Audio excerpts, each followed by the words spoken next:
Hello guys, good morning. Welcome to my YouTube channel. For today's video guys, isi-share ko sa inyo yung karanasan ko na nagkaroon ako ng lipomasis sa kamay or bukol sa kamay. Bago natin simulan guys, please subscribe and don't forget to click the notification bell para updated kayo sa mga bago kong video. So ayun guys, simulan natin guys. Last year, ikwento ko lang sa inyo kung paano siya nag-start. Nag-start siya last year guys. Nagkaroon siya ng parang maliit na tagyawat lang na tumubo sa aking kamay. Kaya hindi ko lang siya pinapansin. After mga ilang araw guys na nakalipas, unti-unti siyang tumubo na parang palaki na siya ng palaki. Tapos lumipas pa ng ilang mga buwan guys na nakita ko na yung kamay ko na sobrang laki na talaga ng bukol. Kaya naisipan ko kung naghanap ako ng source kung paano gamutin yung isang bukol.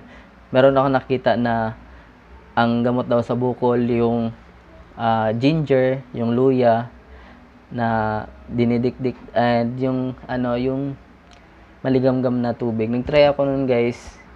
Mabisa siya, nawala siya after 2 months kung ginagamot ng ginger at ng mainit na tubig. Nawawala siya guys. Then after ilang months guys, bumabalik siya. Kaya naisipan ko na lang siyang ipa-opera na para mawala na talaga siya guys.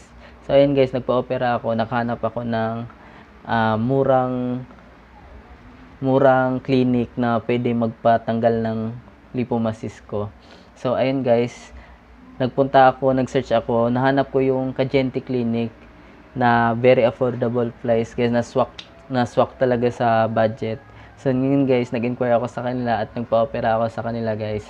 Bago lang, this last month lang nagpa-opera ako. Then after 2 weeks guys, ito na yung nangyari.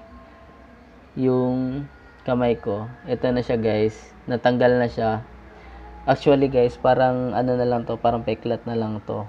Nawawala na yung maga ko sa kamay and nagagalaw ko na siya ng maayos guys. Dati talaga to siya guys na bukol dito. Ito yung picture ko guys nung dati. Ayan. Tas ito na siya ngayon. Nawawala na guys.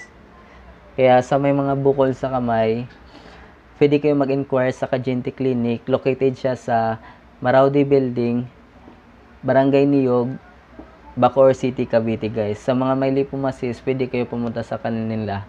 And salamat sa panonood and see you soon sa mga bago kong videos. Ingat guys.